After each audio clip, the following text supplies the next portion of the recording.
to order the work session for June 19th, and we'll start with solid waste rates, and that will be introduced by Reba Crocker. Hi, Mr. Mayor, council members, Ms. Open. I am Reba, your right-of-way coordinator. Tonight I'm going to talk about the solid waste rates. Present in the audience is Andy with Hoodview, Dean with Waste Management, and Beth with Aura.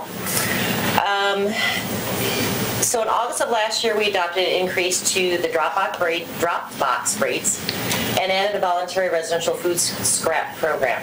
Additionally, we continued the curbside bulky waste pickup. The 2017 composite shows an overall of a little over 11%, and while that's in the target of what our code states, there are some downward pressures on the system, the national sword being the largest downward pressure. If we set the rates as we normally do on a projected rate of return, it should be between 8 and 12%. If we look at the last quarter of last year and project that out, the rate of return for this year is about 4%. So per our code, we need to do a little increase to get the rate of return back up to 10%. So in your packet, we have a proposed rates for each individual service, and those rates should and are projected to get us to a 10% rate of return across the board for all service levels. We have increased the commercial rates. There was not an increase to the drop box or the compactor service because we increased those rates last August. So when looking at the overall, there's only 5 months of those rates in there. We did do an increase to residential, which we haven't done since 2014, 15. So with that, if you have any questions, I'd be happy to answer them. So I had one. I noticed that the certain sizes of containers, the larger ones, the 90-gallon, 60-gallon, were more for residential than for commercial. Why is that? Well, what I had looked at was when we had you emailed me that question, the 32-gallon for residential versus commercial. And the difference is the yard debris service. Commercial properties do not get yard debris services, specifically yard debris mixed with food scraps, which is a higher tipping fee. So to tip yard debris with food scraps in July 1st of 18, it's going to be $67 per ton, and that's just the tipping fee. There's other costs associated. So that's pretty much the difference between the rates of those two service levels.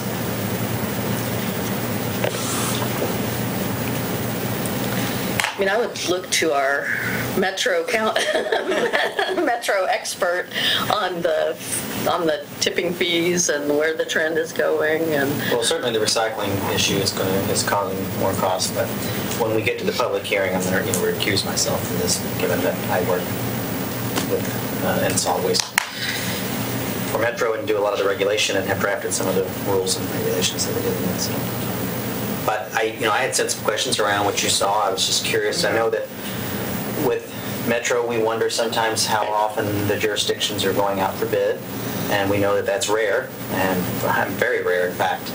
And then I was just curious about the 10% rate of return guaranteed versus other cities, because Metro doesn't do collection, so we're just at the transfer station and disposal level, so we don't have a lot of information, and that's why I was asking those questions. I really didn't have the answer to why we.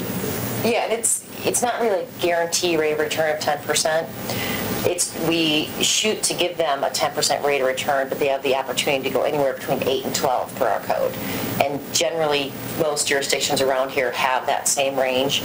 And if they do set rates, they try to get right in the middle at 10%. That's an acceptable rate of return for the cities and to keep the solid waste haulers in business and keep investment flowing in their trucks and new services and innovation and things of that nature.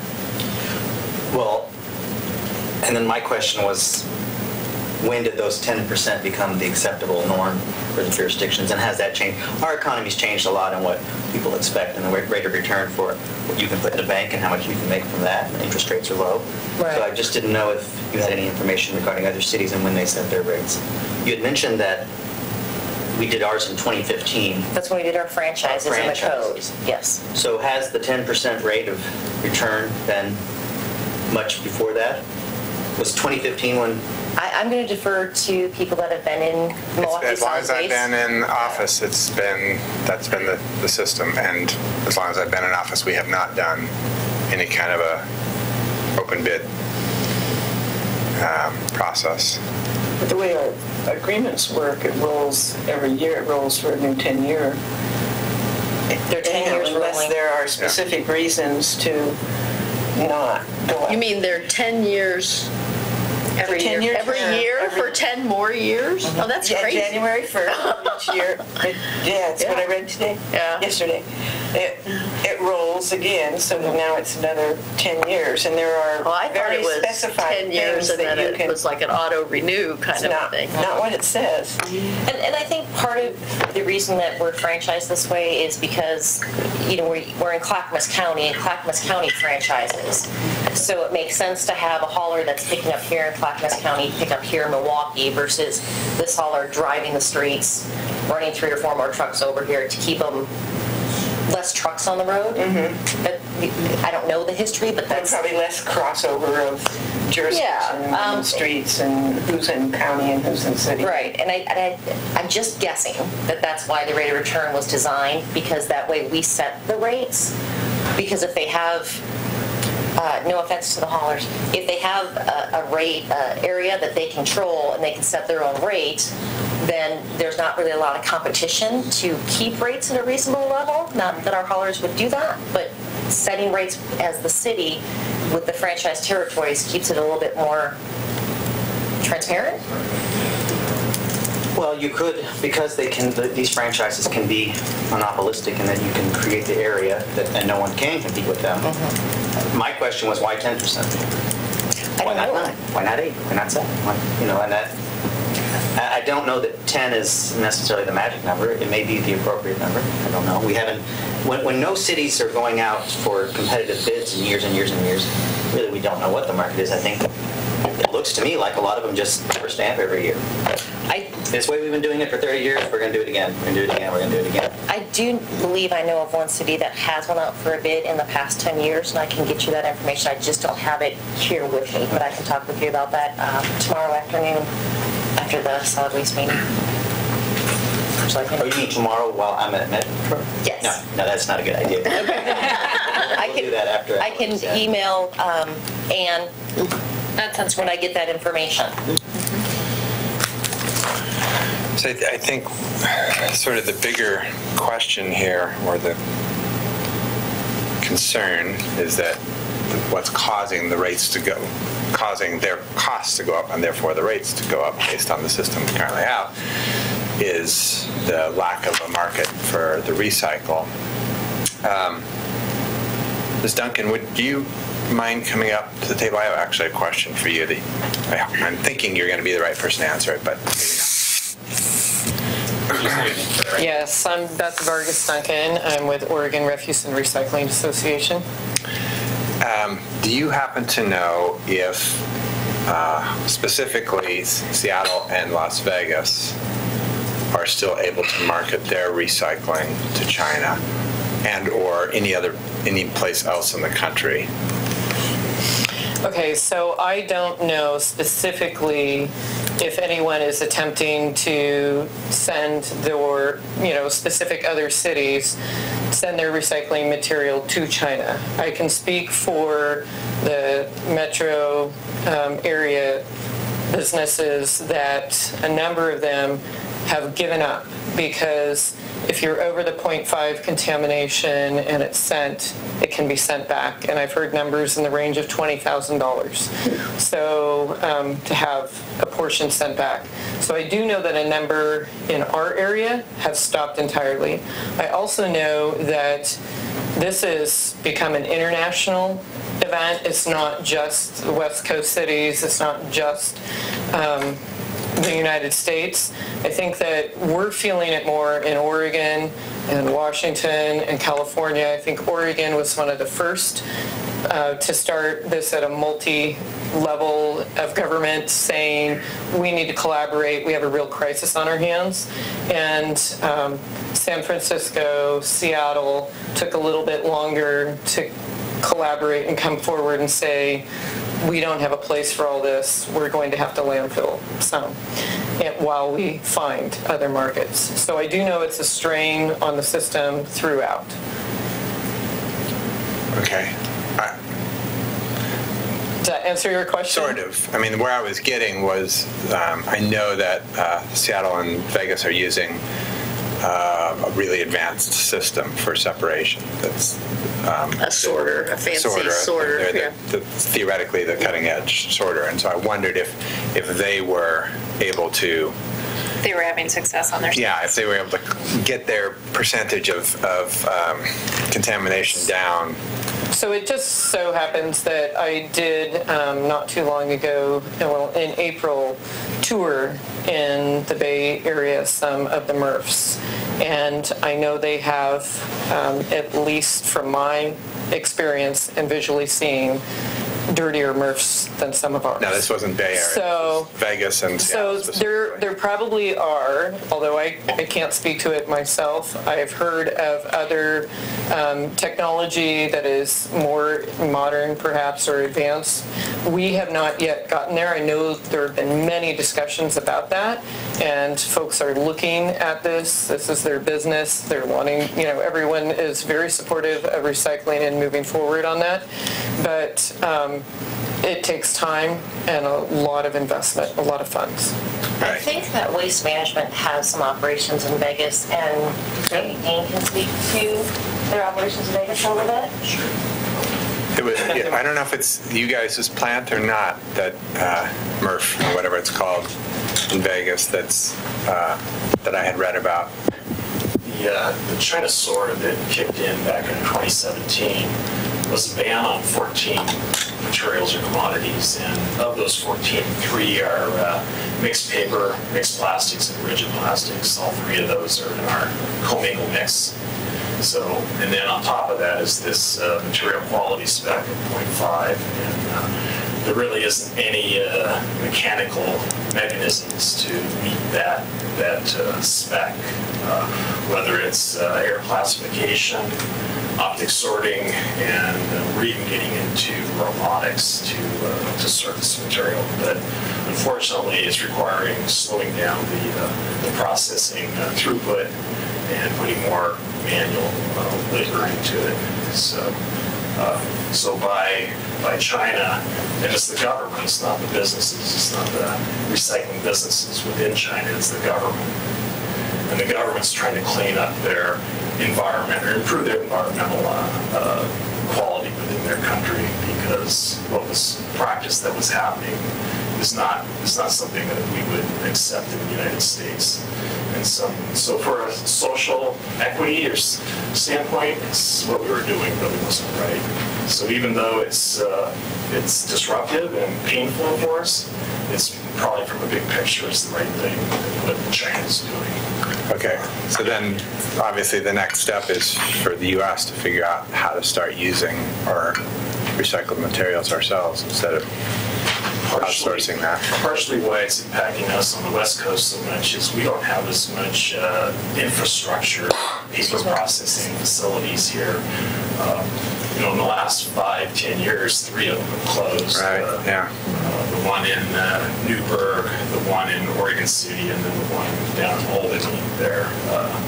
So there's this huge supply that China was taking, and no other country is able to absorb that kind of volume that China was accepting. So you got the economics of supply and demand that puts downward pressure on the value of these commodities, as well as increased processing costs to meet these new quality standards is also driving the value down.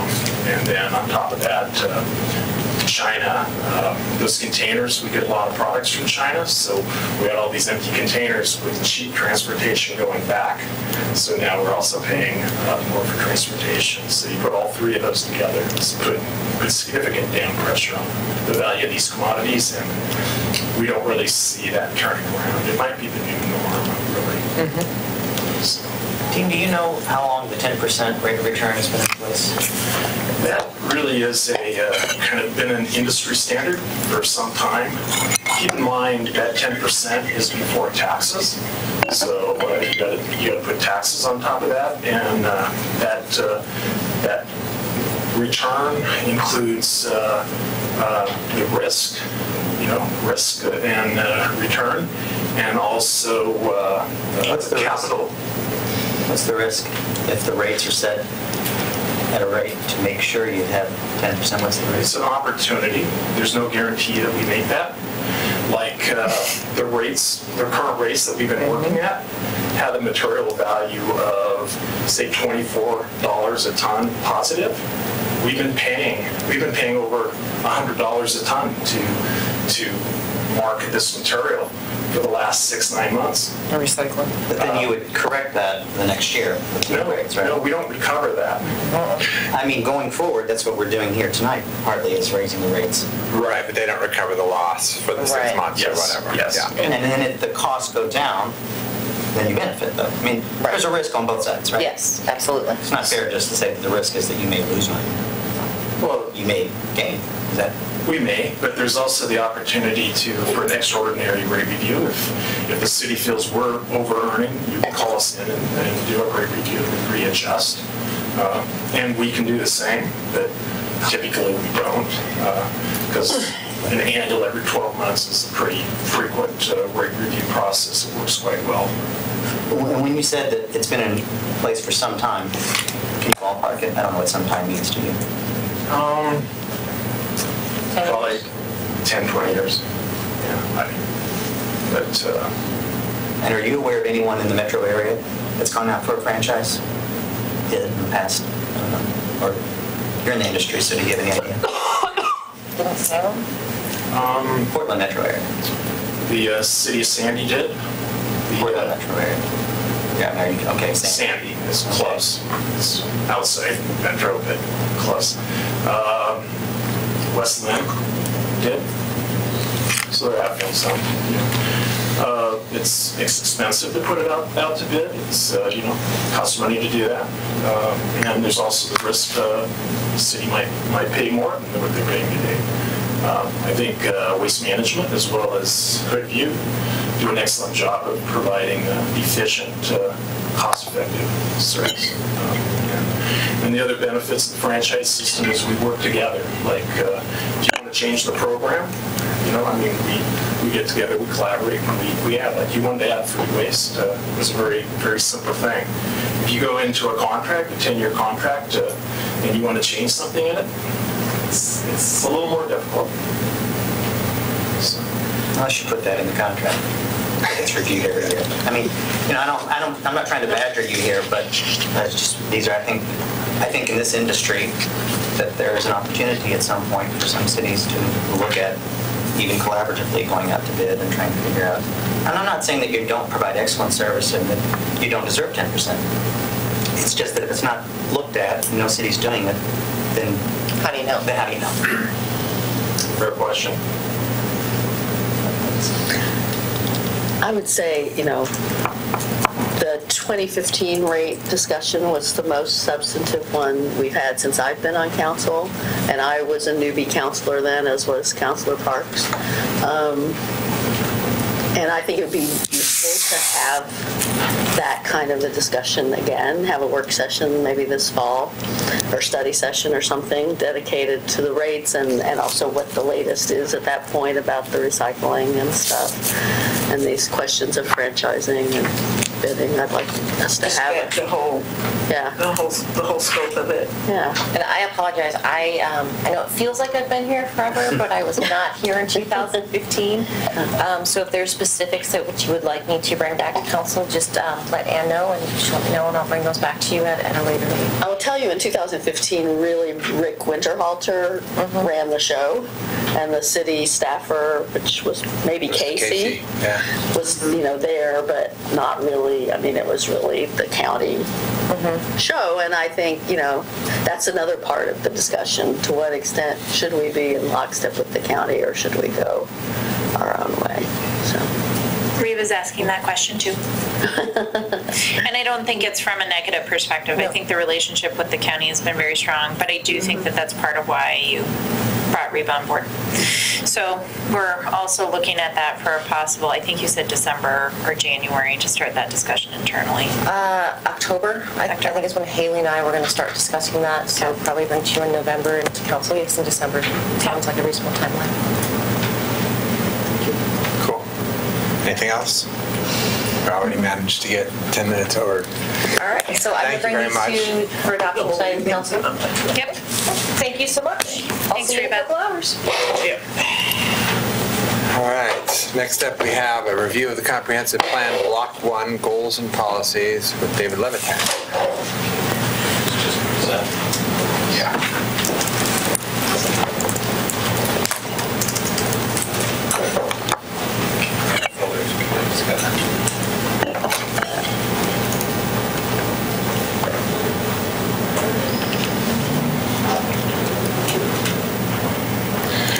They're going to start to think, God, Milwaukee's a pain. As soon as I got on council, I started pushing back on the way the rates were structured because I felt like the citizens were basically subsidizing the businesses and the heavy trash users were being subsidized by the light trash users. And we finally got all that kind of... All right. Ready? Thank you, Mayor, councilors. I'm David Levitan, Senior Planner. I also have Planning Director Denny Egner and Assistant Planner Mary Heberlein here that are available to answer any questions that you may have. They've been working on primarily the urban growth management and community engagement sections. Those have been their specialties, and so if you have questions on those, they might be of better service than I will be. But we're here tonight to review the Block 1 Comprehensive Plan Goals and Policies. This is scheduled to be your final work session before we pin down these first round of comp plan goals and policies on July 17th. So we're really looking forward to getting your review and your feedback on these policies and to provide us with any sorts of feedback, any edits, any additions, any deletions. We also are meeting with the Planning Commission and the Comprehensive Plan Advisory Committee next week, so if there are any topics or any specific policies that you would like us to specifically review with them, that input would be appreciated as well. So just as a reminder, we have 4 topics in Block 1 of the Comprehensive Plan. There are 3 blocks of work. The first block includes community engagement, economic development, urban growth management, and history, arts, and culture. They're all existing chapters in the Comprehensive Plan or elements within existing chapters with the exception of the arts and culture component. That's something that came out of the community vision and something that we decided to incorporate into the Comprehensive Plan specifically. We're generally going to have 4 or 5 meetings per block of work. We had 1 extra meeting in this first block of work just to introduce the advisory committee to the concept of comprehensive planning. Just a little bit about the work that has gone on over about the last 5 months. Our Comprehensive Plan Advisory Committee has met it's going to have met 5 times following next week will be the 5th meeting. 4 kind of more substantive meetings. The first meeting was a little bit more just of overview of what a comprehensive plan is. We've done a good amount of additional community engagement. We had our town hall on April 4th, which had about 120 people show up. We were very satisfied with the turnout for that. We've met with the Planning Commission twice over the last few months. The most recent was 4 weeks ago. We met with them to go over a slightly earlier version of the goals and policies that you're reviewing tonight in your packet. We made a couple of edits that were then featured in the online survey that went out. It was out for 2 weeks between May 31st and June 14th.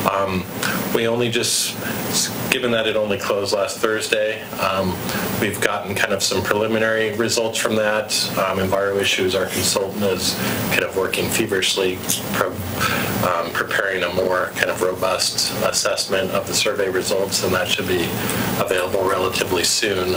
We're going to discuss those with both the Comprehensive Plan Advisory Committee and the Planning Commission next week. Just a little bit about the survey. There were basically two options in the survey, depending on how much time you wanted to spend on it. Everyone was asked to basically evaluate the goals for the 4 topic areas, and then they were able to opt in basically to say, yes, I'd like to help to prioritize the underlying policies underneath each goal. We had about 100 to 120 people that responded to each of the goals. The response rate as far as the opt-in to reviewing the policies was less than that. It was generally a little bit less than half of that, about 40 to 50 people. We've got some of the preliminary demographic data back. We had pretty good representation throughout the city. We had all 7 neighborhoods represented in the survey results. We had at least 5 people from every single neighborhood. Ardenwald and Hector Campbell were actually the 2 top ones with slightly over 20 people each. And then just kind of looking through a brief overview of the survey results, there definitely was some survey fatigue that set in. It was a long survey. There was a lot of overlap with the Climate Action Plan survey that was going on during the same period. And so we tried to make it so that different people had the different topic areas show up. It was kind of randomly generated just so that we didn't get everyone that could make it through urban growth management and then nobody made it through to the other ones. But you could tell that, there definitely were sections that, it slowed down a little bit by the end of the survey. So that's just something to consider as we move forward. Moving into community engagement, if you look in your packet, it's attachment 1, includes the version of the goals and policies as they were featured in the survey that went out on May 31st. The one caveat to that is within the urban growth management section, just because that's a pretty dense topic and the policies are pretty extensive and pretty meaty. We only featured the annexation and the urban form goals and policies within the survey. That was a decision that we discussed internally, or a conversation we had internally and with our consultants, and we decided that some of the other ones related to the municipal planning area and the joint planning area were not things that maybe we needed really community input on, and it would have made it just all that much harder to make it through the survey. So coming back to community engagement, we had 4 goals and 16 policies that were featured. As I mentioned, we went to the Planning Commission back on May 22nd, and they had a lot of good feedback overall. In this section particularly, one of the policies that jumped out to them was the idea of a community involvement advisory committee. That would be the Planning Commission serving in that role to basically evaluate all community engagement in the city. Several commissioners asked if a better option would be to have a separate committee that kind of looked at overall community engagement. We then subsequently we've had discussions with the city manager's office because they would obviously be responsible with a lot of the analysis and the review of community engagement outside of kind of planning and land use planning and transportation. And so basically what we're recommending specifically on that policy is that we revise that one. It's policy 1.3.1 to specifically call out that the Planning Commission's role as that community involvement advisory committee would be specific, limited to kind of land use and transportation planning related topics. That's basically what statewide planning goal 1 basically mandates them to do and requires cities to have that CIAC, which we basically have never had. So we really should have it, but our proposal, kind of our revised proposal, is to have that limited to land use and transportation planning. looking at kind of the preliminary survey feedback related to community engagement, people generally felt that the goals were, headed in the right direction. It was basically a Likert scale, kind of 1 to 4, with 3 and 4 being either, very much in the right direction, 3 being mostly in the right direction, and all 4 of the goals people felt were moving in that right direction. Kind of one of the main topics when we look at some of the individual comments is the neighborhood district associations. I think especially people that have moved here more recently, I don't know if they're intimidated or they feel like the NDAs historically have been a core group that's involved with those, and so there was some concern just as far as how to make that more representative and more accessible to people that are moving in. I think that that's a valid point and something. The NDAs are definitely a very valuable resource when it comes to engagement, and so we would like to do whatever we can and to incorporate policies and programs that basically make them function even better than they do today. So. Well, I noticed toward the end of your packet, in the individual comments from the open house and I guess from the surveys, there were a lot of stuff in there that I really hope that Jason is using to interact, because he has those quarterly NDA leadership meetings, and a lot of that I think is about trying to recruit more people to come, trying to have more open meetings, more welcoming meetings. So I hope that you're cycling that information through Jason to share with the NDA. Rather than, they can of course just hand them a link to this, but that's not very user friendly. It'd be nice to pull out the NDA specific stuff. I can only speak to conversations I've had with him even before this information came out. And I know that he has had some of those conversations, especially one-on-one with chairs, when he hears it, especially if it's about a specific NDA. So I don't think it'll be new information. I think that he has had those discussions. There's not a lot of tools that the city has in order to force NDAs to their independent bodies. You do, however, give them money every year, and that is the one piece that you do have as a tool with that relationship. Well, and I think even though it's not new to you or to Jason or maybe to us, it's good for the NDA leaders to see it coming from citizens. No, absolutely. Right? We can make sure that we good to see some of that, those comments coming. And it ties into an action submitted during the visioning, and maybe you've already talked about this, so I apologize if I'm coming here late, but one of the suggestions, and I brought it up at goal setting last year, which was to have diversity inclusion, and to have a separate committee that would probably be able to function really well in this role. A group that is, maybe there is a potential for, Senate. And on that note, if council would like to change their goals, we can. Part of the reason that didn't get prioritized is because it will, if you do a larger group, it's going to come out of the city manager's office. It's going to be another board that we will manage. It won't be a one-off meeting that the planning commission will have. And I'm great with it if council's prioritizing that for application for this year. But it is a lot to put into a comprehensive plan to say that this is where we're going if that is not the current priority of this council. So that was why David and Denny and I met, is not because we disagree, but because it wasn't the priority when you guys prioritized your 3 goals.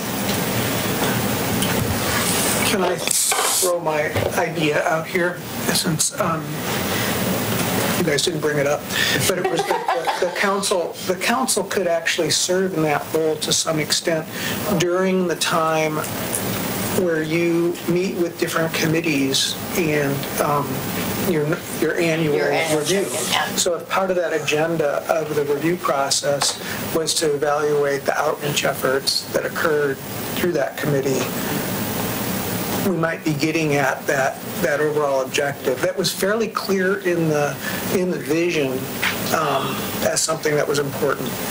Well, and and I'm looking at Denny now, if it's an option that the council become that board, so it's not a separate group, and with the expectation that there's not extra resources being placed towards that outcome right now because it wasn't prioritized, then I'm fine with that trajectory. Well, we could certainly ask those kind of questions when we have the meetings with the committees, but that doesn't hit the NDAs specifically. Right. So that still would not be occurring. And some of the, and in addition to the ones that I read, from the open house notes, which I found them really valuable because, it echoed some of the things that I've heard just sort of in one-off conversations about that, that I don't want to say lack of communication, but differences among the NDAs. Our committees, each, they all file their, they file their minutes. They're available online. There isn't that sort of, consistent, and maybe each NDA is doing it consistently one way, but it's not across the board. Every NDA is doing it the same way, and so some of them are, heavily users of Nextdoor. Well, one of the criticisms I've heard of that is, well, not all of us want to be on Nextdoor, and since if the city is providing the $4,000 every year and the expectation is that there be this open, portal communication, then maybe there should be an expectation that, well, here's, Nextdoor is sort of a supplemental way to communicate with your neighbors, not the only way to communicate with your neighbors. Maybe minutes should be uploaded every month, to the city's designated website for each NDA. Well, we've had complaints that we don't get agendas set from NDAs in advance, far enough in advance to actually get the general public to the meetings with an understanding of what the content is. Right. So believe me, this not only has come up here, I think this has come up in every city I've worked for, this struggle of you have independent bodies, you give them money, they provide a service back to the city in plan review. It's really how do you want to formulate that relationship? And if you guys want to work on formulating that differently, we're happy to work with you. But we would be the body that would be. Yeah. When I see, going back to Denny's idea in terms of the committees, it does seem like it could be part of that template report that the staff liaison and the committee chair give us. When we have those meetings, there's usually a report of what they did this year and what they're going to do next year, and there could just be a new section in that report that's, that calls out the public outreach pieces of what they... Yeah, I actually have no concern with anything you guys are talking about. I think the question comes down to NDAs don't come before you. Right. And that is one of the major groups that we're talking about as that engagement arm. So you're not going to necessarily be able to capture that unless we change the way that we come through and process the NDAs as well, in and out. At one point, and I don't remember why this didn't keep happening, but we did a similar meeting that we do with the committees with the NDA leadership. So we had... This still happens. Yeah. We just don't. No, but they came and met with us. They came to one of our council meetings and met with us. And if we made that an annual or whatever we think we need thing where the leadership comes in and just like the committees, and then we can have that same exact interface. The issue there, I think that totally works. If you guys want to go down that path, we could add that as an item. What happens though is every NDA is so different. So every single person who is at the meeting is going to have to speak for their own experience because it is so diverse. Sure. And then the question becomes, is it just to review? And I guess this is more of a question for David. Is it more to review? Because when I looked at this, I was looking at it as the planning staff has responsibilities for engaging the community around applications and land use requests, very specifically, that we have to fulfill. We have obligations through this plan. In that case, to me, the Planning Commission might be the right body to say, the applications that we're seeing, the processes you're going through, the way you're engaging the community around visioning, around the comp plan, around these other revisions, that is the right way to go. If you want it to be broader, if you want it to be a discussion with how the community is engaging, these bodies are engaging with the community, we can go down that path. I'm not sure they're actually asking the same questions. Well, and I guess the one cautionary note I would say is that, some of the NDAs have trouble getting people to even serve as officers. So, there's a balance to be struck in terms of, what we expect of them. But I think, at least sharing what the community comments were about the NDAs, I think is important to do. And we will. I can make that commitment. I was looking to Kelly in the back and she nodded a lot. So we're good. Yeah, and just to finish up on this one and to touch on something that Councilor Falconer had mentioned as far as kind of diversity, equity, inclusion. Yeah, that's definitely an area that we still need to improve on. For example, on the survey, we did translate it, we made it available, we tried to distribute it through our various channels, and we got no full responses. And so there definitely, whether it's some form of diversity advisory board or whether it's just like a working group or better networking or channels or the city kind of developing its relationships better, this is a changing community and we want to be representative of it. And there definitely are places where we still need to improve. Yes, I think there's a couple of things also to think about. One is we're working right now on an internal strategy just that we'll discuss with you over the next couple months about how on all these projects very specifically we'll be engaging with the communities. So that's more of a project by project basis. This overarching question, Christina in my office is working on her senior paper project, and she's actually taken on community engagement as her topic, and she is working on some policies that the city could bring to council and could have discussions around about how we do engagement. I have said this before, I'll say it again, I actually think that this city does it better than any city I've worked with. The fact that you get so many people out to a comprehensive plan meeting, which typically is seen as somewhat dry, is pretty impressive.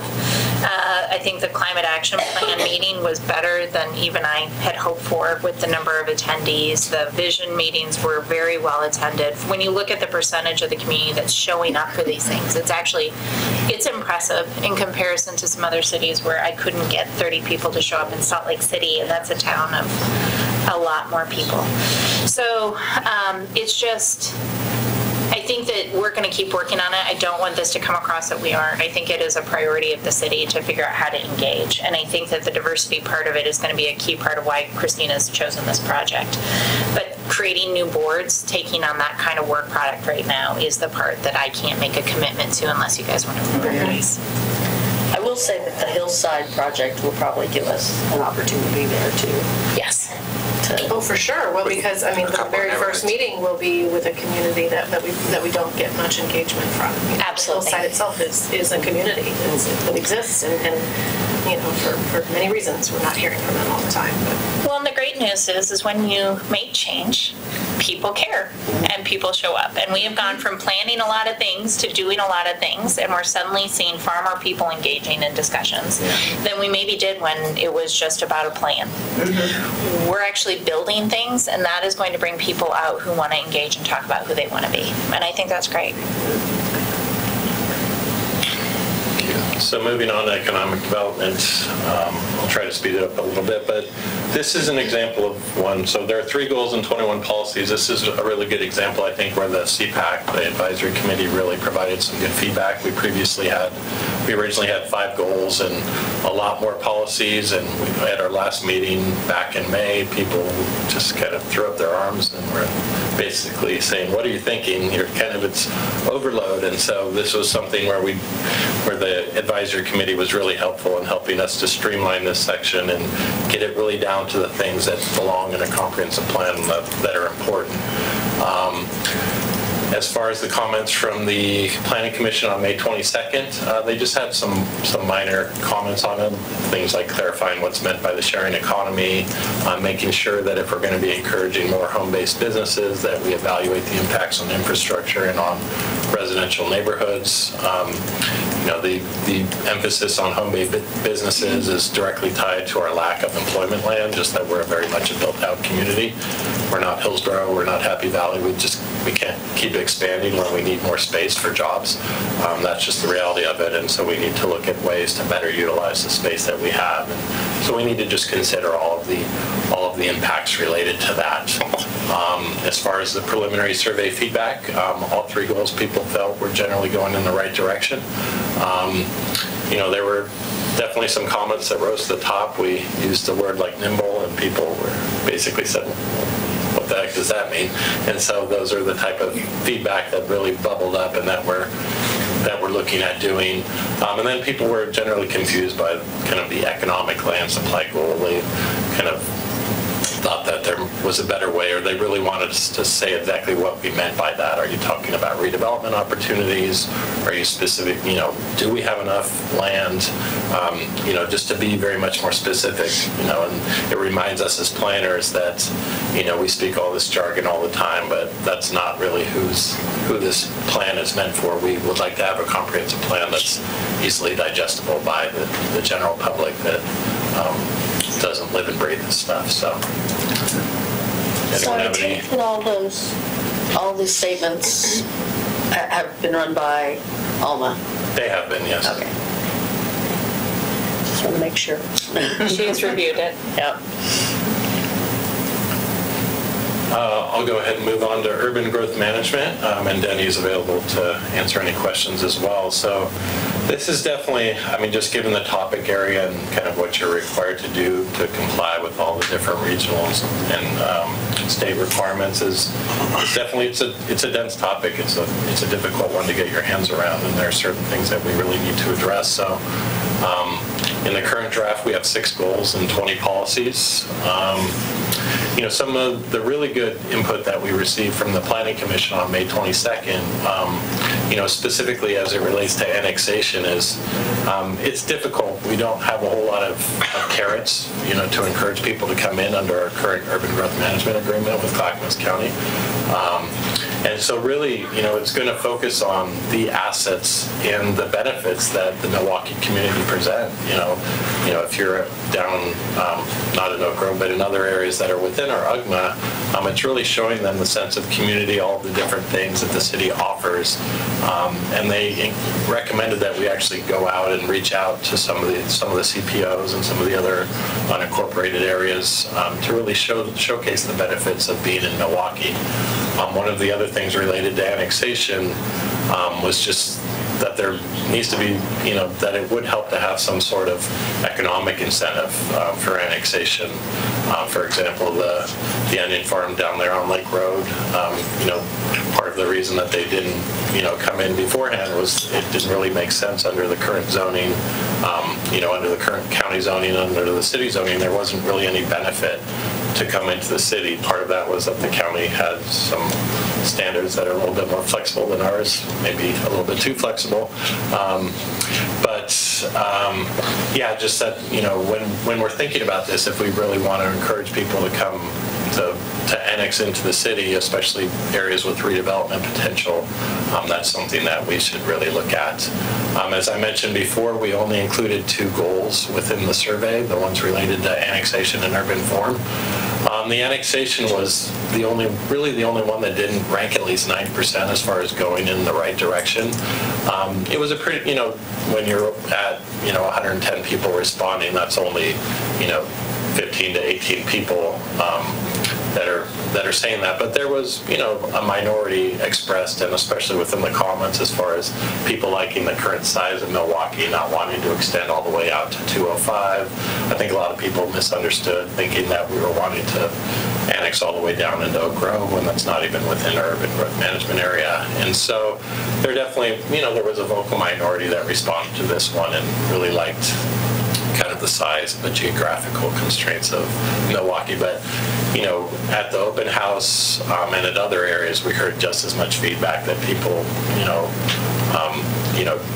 that a lot of the areas, especially in the eastern half and kind of the southeastern section of the city, already basically identify. A lot of people don't even know that they're not in Milwaukee. So it really makes sense, to... I can attest to that. Yeah, to bring them into the fold, and especially if you live out in Linwood where the boundary zigs and zags, and if you live in Llewellyn where it's basically Swiss cheese in certain streets. If you follow Facebook, it's all the comments from people who wanted bulky waste collection. Oh, gosh. Live in the city. Yeah. Well, there's an incentive. We did actually say that to you under this. Yeah. So that was that on urban growth management. And then on history, arts, and culture, as I mentioned, the arts and culture component will be a new section of the comprehensive plan is something that people really thought was, emphasized within the community vision. So we'd like to, and it really has to do with kind of urban form, urban design, the built environment. And so we really wanted to make sure that we captured that. The historic preservation was already included within the comp plan, so that remained. The Planning Commission, had a good back and forth on, certain commissioners thought that the language within the policies needed to be a little bit stronger as far as kind of either requiring or at least strongly encouraging historic preservation. But then there were other commissioners that thought that it was better to provide more flexibility and to really encourage it as opposed to require it. I mean, once you start requiring, that is pretty prescriptive language. And so I think that's going to continue to be a topic as the region, and especially Milwaukee, grows. There's, we've had a couple, we haven't had a whole lot of demolitions of historic resources. We've had a few. We've had the high school and we've had the Railroad Avenue one. And so, if we had the old Ardenwald, that was before your day, but the Ardenwald Elementary was one. Yeah, the Ardenwald Elementary. So it hasn't been something that's really hit here, like maybe it's hit Portland proper. But that's something just to be aware of, that, this is something that we'll want to continue to discuss and consider as we're finalizing these policies. That's a good, because it's timely right now. We have a historic house that is perhaps going to be threatened. But also just in general, it seems like a good place to talk about how prescriptive we get in the comp plan versus what's a follow-on activity in terms of our code, right? We have the two lists of designated, contributing, and whatever it is, the two categories of historic properties in the current comp plan. But how much detail do we get into in what we want to do with historic preservation in the comp plan itself versus a follow-on step that might come in terms of implementing the comp plan? And that's a great question, and it can run from very prescriptive, where you want to keep them at the policy level and not have them as actions or implementation items. It ultimately is up, feedback from the community, from the Planning Commission, from the City Council to provide that direction. And Denny's available to. I believe we had a draft policy that called for continuing to do inventories and continuing to update the resource list. And when outlining the projects and including the budget that was just adopted, included some money to help update inventories at the conclusion of the comp plan process. So the idea there is that we would perhaps try to update that inventory process, but after the policy work is done. So the thing about that, it sounds great, and we end up with these nice lists, and then somebody comes in, they buy the property, and they don't care. They don't want that building, and all they have to do is wait whatever it is, that extra 3 months, and they can tear it down. What occurs to me, and it particularly came up with the current house that's on the market, is the opportunity to somehow encourage creative reuse of a building like that in situ, so that we, turn a big old mansion like that, or that's a big mansion from Milwaukee, I guess, into something that I forget what the current term King Road for it is. It's the one off. Yeah, one by 42nd. 42nd, yeah. What do you call those with the multiple? Row houses, tiny homes. No. Sorry. Where basically you're renting a bedroom, and then there's common areas. Cottage cluster. No, boarding house. The boarding house, but there's a new term for it. There's the new micro-housing. SRO, single room occupancy. That's it. Sorry. That's the kind of thing where if a creative architect could go in and do some things to where something like that, and then you could house 10, 12, 15 people in a thing like that. And that property, for example, could have that and then a cottage cluster around it because there's a lot of land.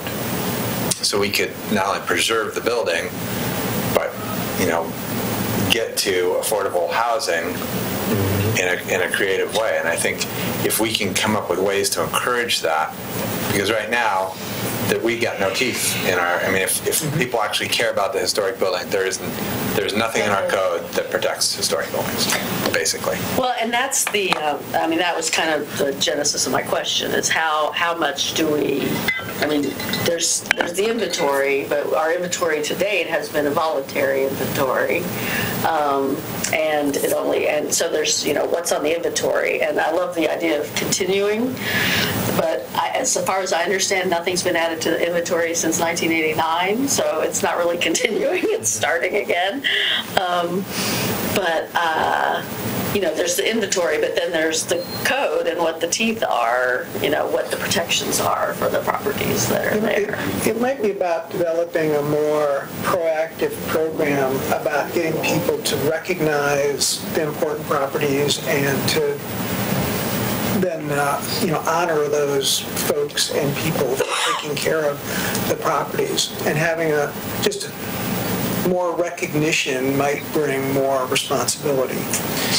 It's happened, it has had a positive benefit in Lake Oswego, and that they've had a pretty active program, but it does take, again, staff commitment. That's one of the problems. Or finding an outside group that wants to take that on. They kind of created their own, right? They had some citizens who created a historic preservation group, right? Yeah. Mary Ann Culver, right. Her name is. Culver. Yeah.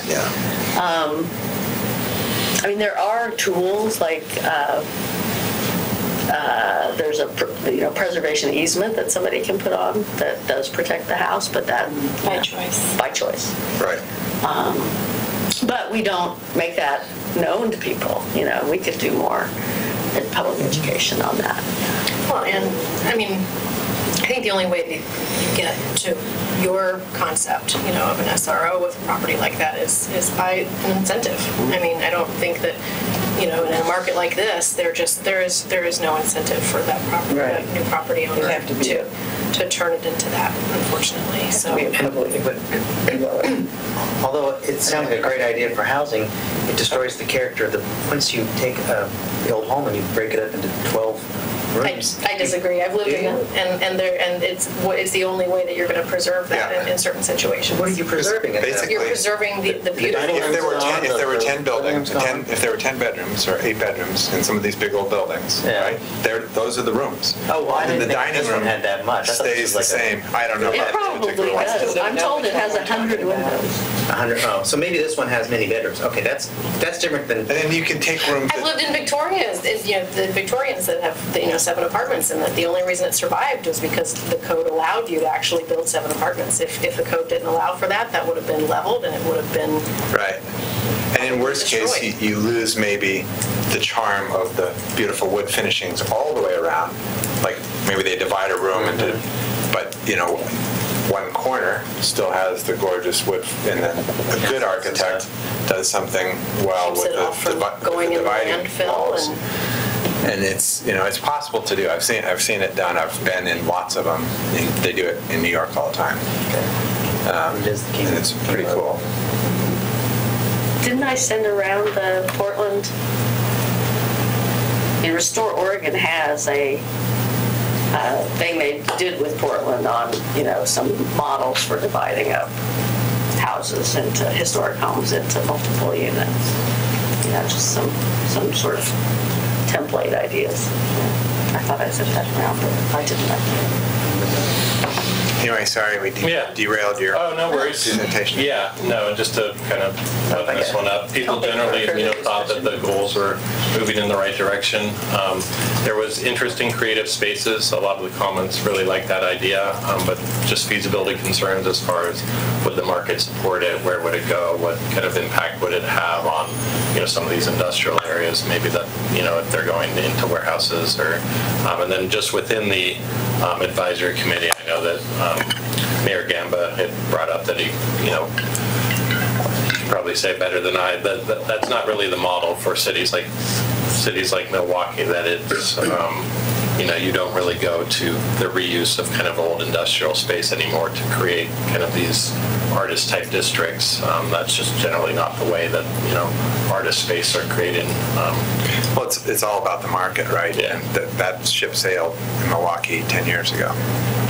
10 years ago, you might have been able to make that work, but the land value, the building value is so high now that it's not going to happen. Yeah.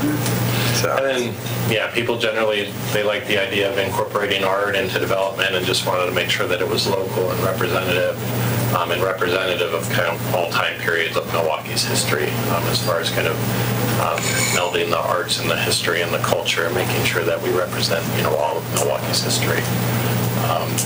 And so I'm just going to touch briefly on these because we're at 5 o'clock now, and I know there's another item before your executive session.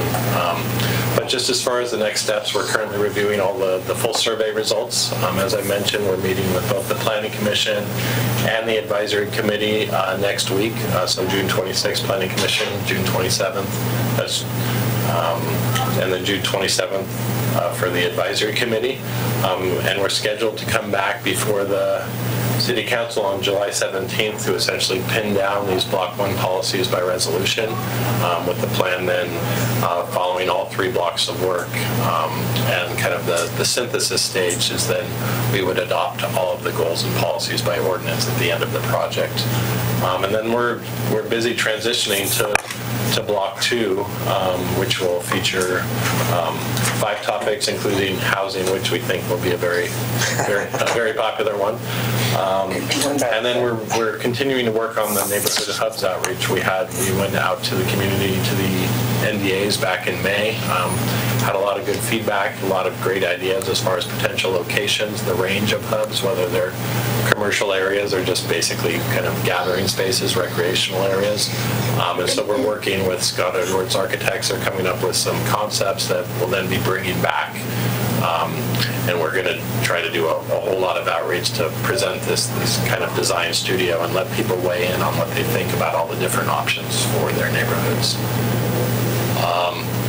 And with that, we probably won't be able to touch on these now, but if you'd like to follow up by email, I'd be happy to incorporate that, and especially to the second one as far as specific policies that you'd like us, would like the PC or CPAC to further discuss next week as far as ideas that you think they really should be chewing on as they have their final work sessions before we bring it back on July 17th. And then just, are there any areas where, we definitely refine some of the policies and combine some of the policies?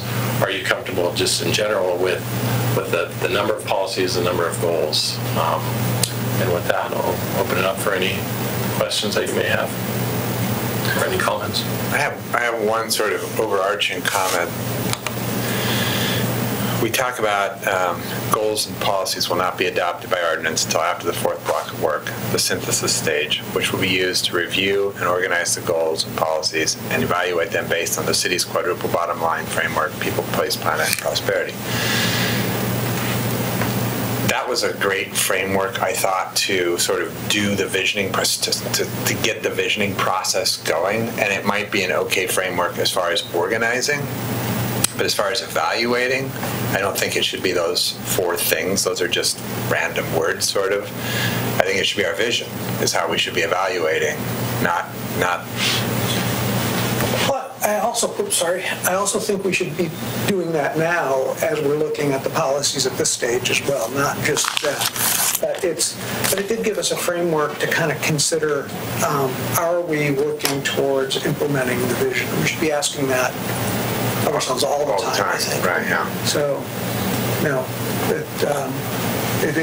it's important now, and it's important at that synthesis stage as well. I think the synthesis stages are kind of a last gasp at getting that filter in place. I know, it's just, it might be the easier time to do it because right now you start going down a path and you find that you've landed in another block that we haven't done yet, right? And that's right. So once it's all kind of quasi-cooked, it's going to be a whole lot easier to sort of do that.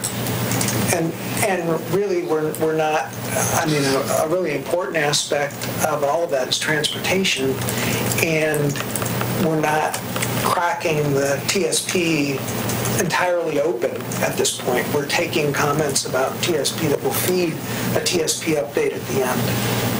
So. Just one comment or one sort of concern I had about the neighborhood hubs. So I went to the Llewellyn neighborhood hub discussion, which was one of the first ones, and I thought it went really well, and I think probably David and Howie, who's one of the CPAC members, kind of helped, and Stefan, who's also a CPAC member, kind of helped shape the discussion and have a sort of realistic thoughts about what it was about. I heard back channel from some of the others that neighborhoods were coming away with impressions that the city was going to buy land and build these hubs for them. That's what happened.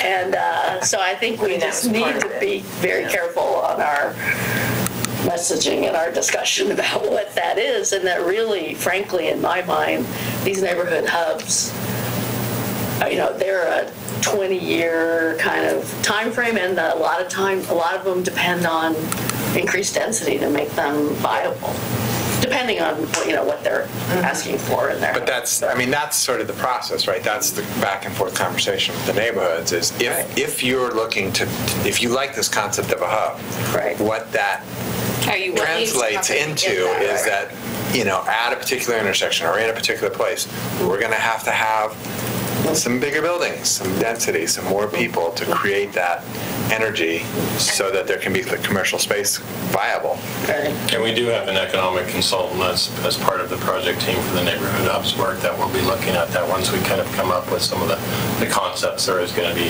an economic analysis component of that, because it's great for architects to come out and paint some pretty pictures, but if they're not realistic, it's really not worth it. Well, and connectivity too, thinking about where those places are located. I mean, it seems there's some boundaries, in neighborhoods that exist because of certain lack of facilities, or the way that the facilities operate currently. What might need to change. We've asked our consultant. We've also asked our consultant to take almost a two-step view of this. Are there small things that could be done today to activate some of these spaces, and then are there longer-term types of changes like you're talking about? So some of the ideas will be small things. And it may not actually be neighborhood-based. I mean, the neighborhoods, I believe, were drawn based on schools, right? And the schools that don't exist haven't existed for 10 years and 20 years in some cases. So there may be more natural hubs because of the transportation system, because of all these other things, that might serve maybe two neighborhoods, or, I think we're going to have to be a little fluid to make that work in any kind of realistic way. Yeah, and we went actually to Scott Edwards Architects' offices last week, and they had all the different neighborhoods laid out and posted up. And I mean, when you look at hubs that are identified, just because, whether it's King or some of the other streets that straddle multiple NDAs, a lot of people pointed out the same thing. So ideas of joint hubs that maybe are kind of for that more intense commercial uses, and then you have your local hub that's more just a gathering place within your kind of the middle of your neighborhood, and then some of these kind of joint hubs along the edges of two neighborhoods. So that's definitely something we'll be looking at. And I'm really sorry to interrupt, but we have a very tight schedule tonight. We're 10 minutes over. Yeah. Thank you guys very much. Well, you did give us our 15 minutes. Yeah. So next up we have the Homeless Solutions Coalition presentation, which will be introduced by Alma Flores and a whole cohort of people.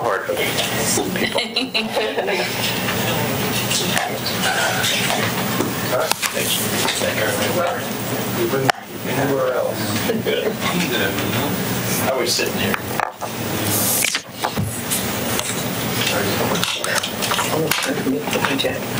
Glad you brought one. So you're brave. I had in mind to bring my shawl. Oh, yeah. I'll bring mine into that. I have this opera sweater at home that I keep thinking I should bring. It's floor-length opera sweater. Oh, floor length. It's Oh, wow. floor-length. You should, just for the station. Well, there was a guy working on the events today. So I don't know if anything is different. It was so cold in there when I was in there in 3/4.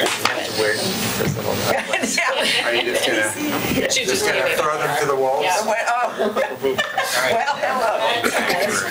We all go by Nancy. I have a sister named Nancy. That's close. All right, well, do us a favor and introduce yourselves, and then tell us what this is all about. Okay.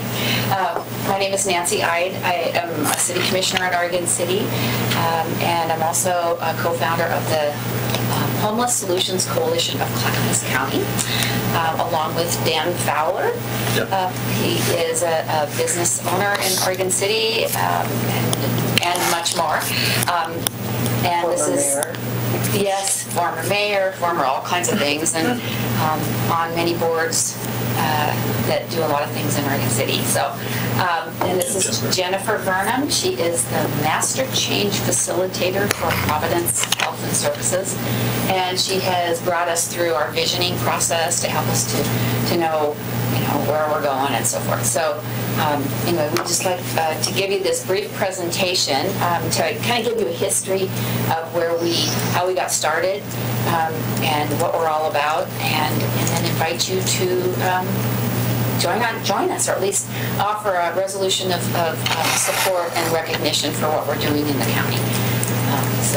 I might add that if you didn't notice, Nancy was a little slow in saying the name, and that's because it's new. We started out in October of 2016 because there was a need. And as most communities are experiencing, there's a need. And it's really a group, and Nancy will expound on this more, that's really just from the grassroots up.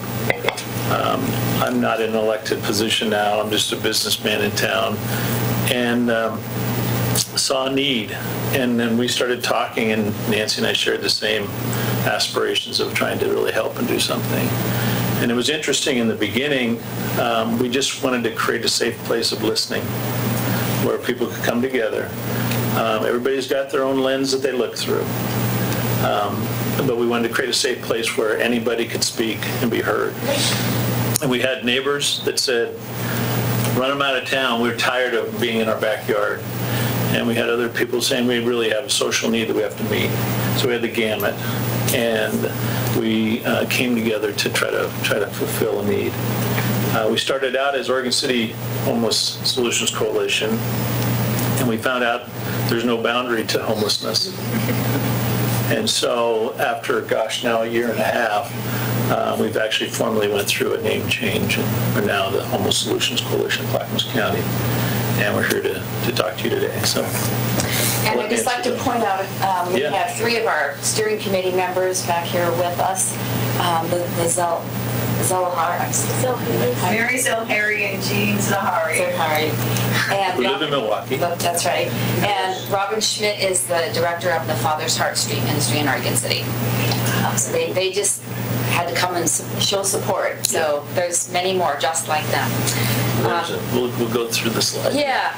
So as decision makers in your community, we're eager to show how the Homeless Coalition can provide you with resources as you explore how governments and citizens, private agencies, businesses, faith communities, and other groups can actually work together to address homeless concerns in our communities. So this is a picture of our very first meeting in the fall of 2016 when Dan and I discovered we had this similar desire to help. The purpose of this meeting was to gather people together to create an atmosphere of honor and respect and to share experiences and ideas to address the challenges. We had 25 attendees at our first meeting, and just around that table, you've got the city manager of Oregon City, you've got the downtown manager, you have citizens, you have law enforcement, you have county employees in the Health and Housing and Human Services Division, you have community services employees at the city. You have two formerly homeless people who had received a lot of services through the Father's Heart and now are independent and sustainable. So that we wanted to listen to them as well, in fact, almost foremost, because they had a lot to tell us and we could learn from them. We have Providence Hospital there and many more. So it was a real eclectic group of people who came together to work towards solutions. And it kept growing. That's right. As you'll see. Yeah. So thus began the Oregon City Homeless Solutions Coalition. And then they decided to meet again. And here's 25 more people because we continued to reach out to a variety of people. And they wanted to be educated. So we brought in a couple of speakers, and the highlights of this meeting basically were to learn about best practices that are used to reach solutions for each level of homelessness, such as there's families that are homeless, and veterans, single people, and so forth. We also learned the importance of the housing first concept, how important it is to meet that first basic need of housing. So what was the outcome of this? But more education, please. So this was a 2-hour meeting, and during the first hour, there were over 40 people that attended this, and we learned about student homelessness, where there's actually over 300 homeless students in the Oregon City School District. That's huge. And I might add, when you hear the term homeless student, I think of it as the silent, non-visible homeless person.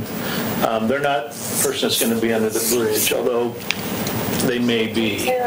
But they're couch surfing at a friend's, they're living out of a car, or they may be in a hotel room. But they do not have a permanent residence to call their home. And there's a number of reasons why they're in that situation, but that's how they're classified. We also learned about the progress and the activities going on at Clackamas County in the Health, Housing, and Human Services Department related to homelessness. A lot of good data that showed us where we were at as far as the homeless population. And then in the second hour, thanks to Jennifer here, two professionals from Providence Health and Services led us in exercises to help the group to define who we are as a group, what is our mission, and what are our goals. We participated in some hands-on type activities to determine what is helping and what is hindering us from delivering the right services to those in need. And it was a fascinating exercise where we all got up out of our seats and walked around the whole building, putting sticky notes all over the walls. But the exercise built partnerships among a diverse community of professionals, as well as it built trust among members of the homeless community itself. We are learning that there's power in a grassroots organization because it's actually the voice of the community. So at this point, on the next slide, Jennifer's going to tell you, oops, not quite yet. This is just a slide that shows to you who is involved in our diverse group. We've got city and county governments. We have homeless people. We have the education community, the business community. We have healthcare, neighborhoods, citizens, faith-based organizations, and law enforcement. And so all those groups combined come with expertise, and that's the cool thing because you have so much knowledge and experience in one group. So one thing we've learned is in those groups we really became a coalescer, and a lot of groups are doing a wonderful thing, and we're the new kid on the block. We're not trying to come in and replace anyone or tell anybody what to do. But we brought a lot of different groups together that really didn't have a relationship with one another. And so they became stronger in that networking with each other. And then in the middle, you see the executive and how we're organized. We have an executive committee, and we have a steering committee made up of representatives. The executive committee is a smaller member of the steering committee. The steering committee is made up of 1 to 2 representatives from all of those areas. And then we have a community group, which is anybody and everybody that wants to come to attend. And those are the larger meetings where we do updates on what's going on in the area as well as education. And the steering committee meets monthly. We have quarterly community meetings, and Providence in Oregon City has offered their building at no cost to us. Very generous. We have 4 major partners that have emerged, and this list is growing. Yes. The Clackamas County, the City of Oregon City stepped up to hire a homeless liaison officer. And Providence Health and Services hosted the steering committee through the strategic planning and visioning process. And the faith community rallied volunteers, and let me tell you, there are a lot of people out there who want to help, and they just don't know what to do. And so they look to us and other service providers to just tell them what to do. To really direct that desire to do something. Right. Yeah. So this is where I'm going to turn it over to Jennifer, and she's going to just walk you through what we did, how we developed our vision, which she'll tell you at the end.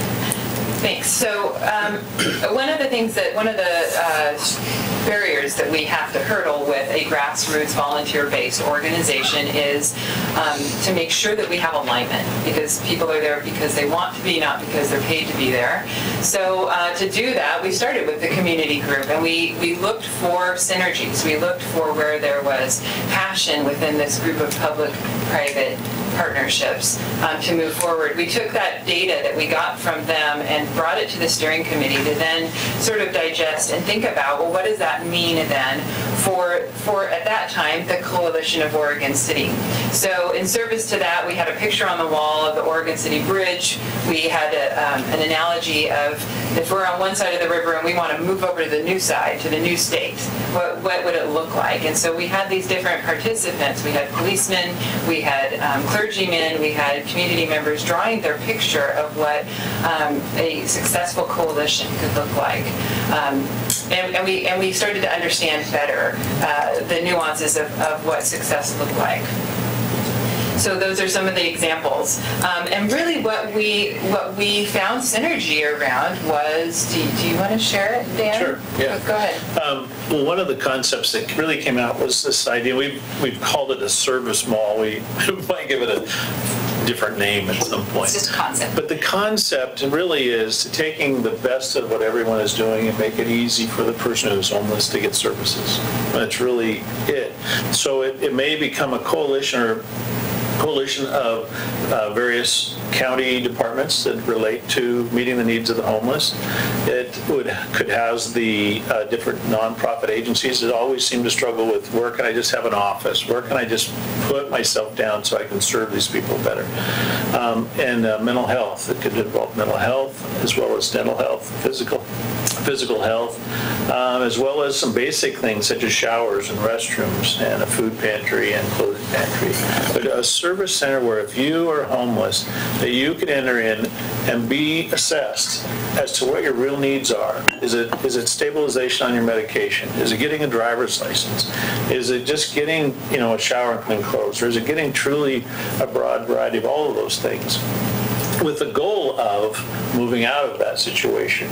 So how does that begin to happen? Stabilization is first, and then it's a home, it's a house, it's an apartment, it's someplace to live, of shelter, and then it's job. And so there'd be some job training in the facility. So we're looking at that whole person and how we can help them move from homelessness to non-homelessness, and bringing those services together. And so if I can add, that's our long-term kind of aspirational goal, but also through this activity, we identified the short-term kind of strengths, the things that we could lend to the community around just networking, providing a place for these people with passion to come together and share what they're doing, and hopefully leverage, and we saw some successes, I'm sure you'll talk about that this last winter, with leveraging where there's energy and not creating duplication.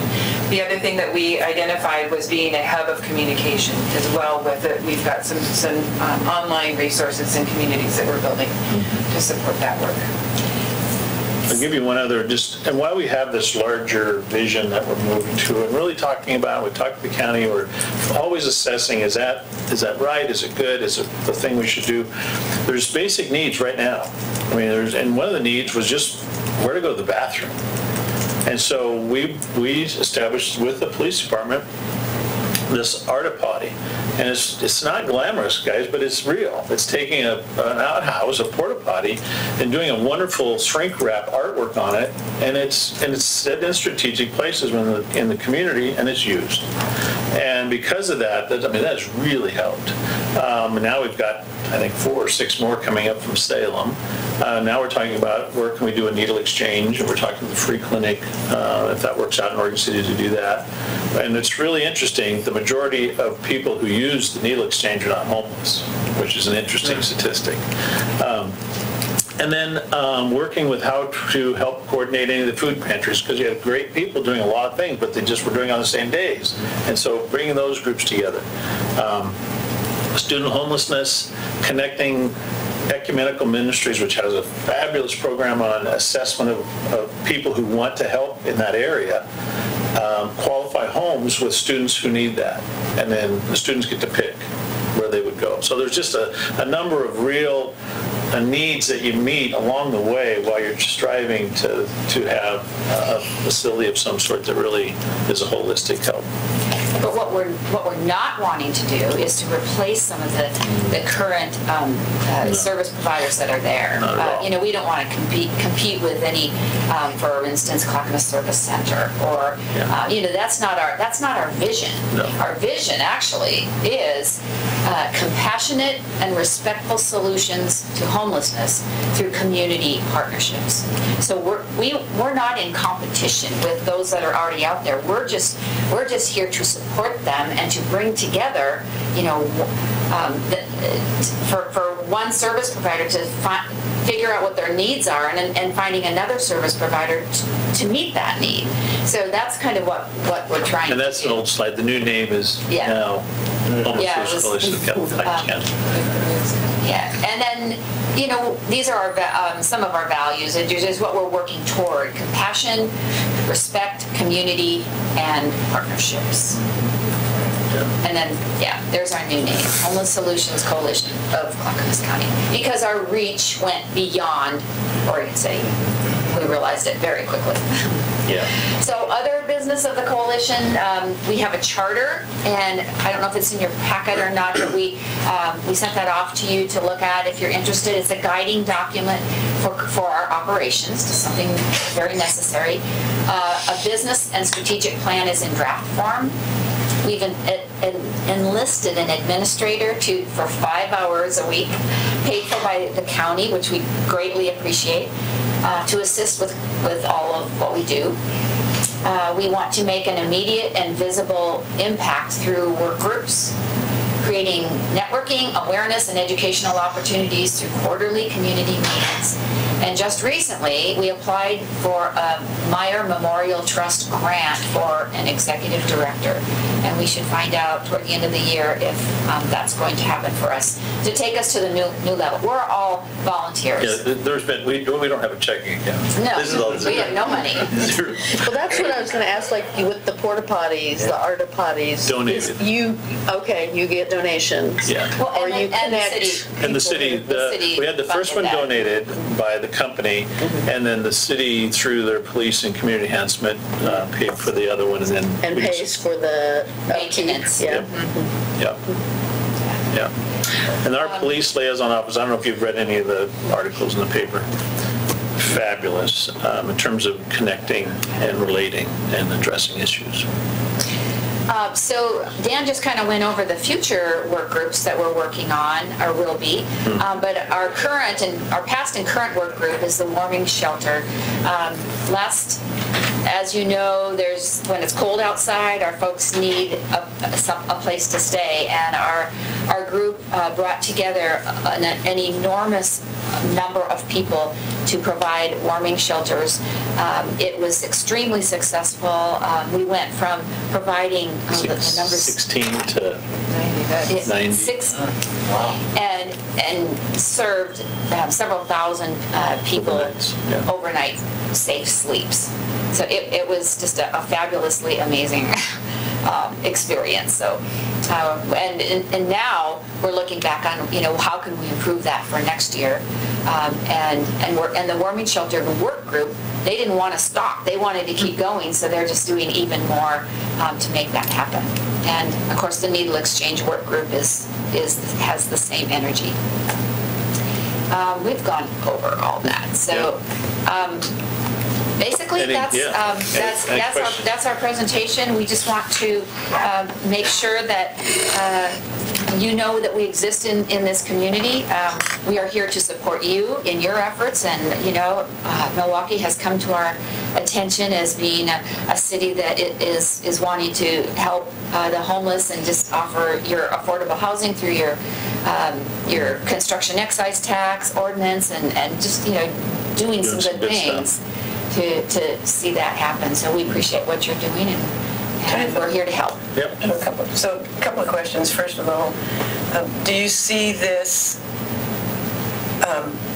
perhaps growing to where you have either a subset committee that's Milwaukee and or other communities, or bringing them on your steering committee and full committee, or and getting the word out in that way, so that there's one major group that's working on these? So that's my first question. Our charter it already needs to be revised. So we're constantly changing, and we've talked about that very thing, that maybe we could be the Homeless Solutions Coalition of Clackamas County with a satellite office in Milwaukee, or over here or over there, that sort of thing. So we are talking about those kinds of actions. It makes sense to do that as needs grow. There could be a committee of really active volunteers in Milwaukee or Estacada, Molalla.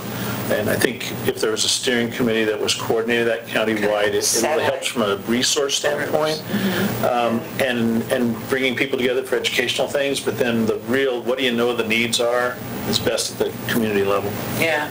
Well, the other question is, Nancy and I both serve on the county's new housing and homeless task force. So how do you see the interfacing with that?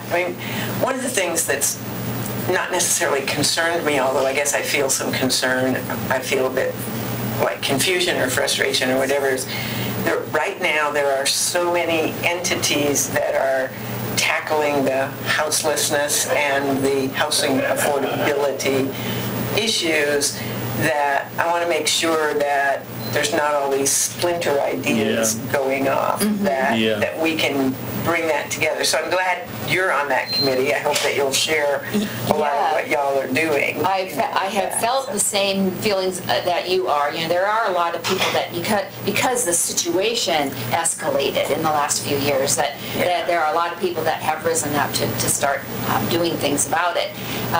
Our vision is pretty much our service mall idea, just to be able to have a one-stop shopping for these folks. The task force, we haven't quite identified yet. We just met one time, and we have 18 months to figure out what we want to do. I think we have a meeting next week again. But there's some real high-powered people on there, in the community who are doing good things, and we just want to continue to stay connected with them. I might answer it this way, and I agree with everything Nancy said.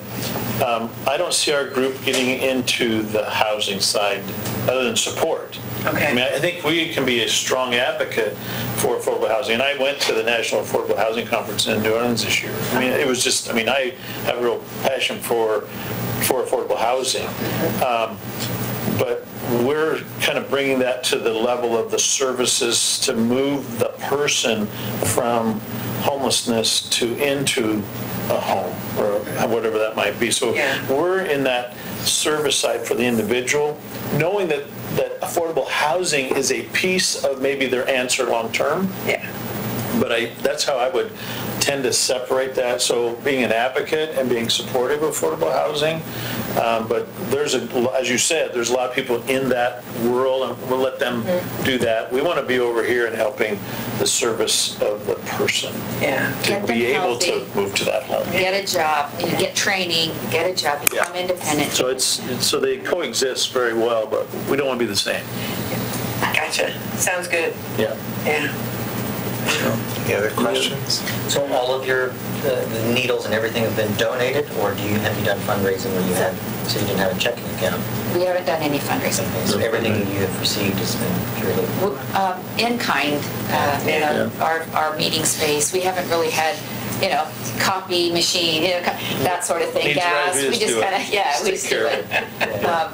But we do really need an executive director to organize all this and the county was very generous in budgeting. Lynn Deschler, who does the homeless community count throughout the county. I mean, great connector. She knows everyone already. She became on our steering committee, and then we twisted her arm to give us, if we could get some money from the county for a few hours to add on to her existing contract to give us some support, and that was done. That was a big help, and she's working a lot more than 5 hours a week. So, we all are. Like we all are. But our ask of you today is just simply to consider the resolution that we have brought forward, and if you are so moved to, we're not asking you to do anything specific, other than just to be aware that we exist in the community. Want to show our support for it by passing a resolution. And we're open, because I do think that we need those linkages to really be broader. We're open to a representative at some point if you want to come to the steering committee, be on our steering committee. I mean, we don't want to just be, or you're saying we're getting a lot broader, really. Already. Yeah. So I just wanted to step in. We are getting really close on time, but I wanted to say a couple things. One is Alma Flores, who does her community development work, is interested in participating on those meetings. So she's at the back of the room. Okay. And she was going to introduce you tonight, but she will work with you and figure out a way to connect. I also think that Councilor Faulkner had actually requested that you guys come forward, and she probably would be interested. Awesome. That'd be great.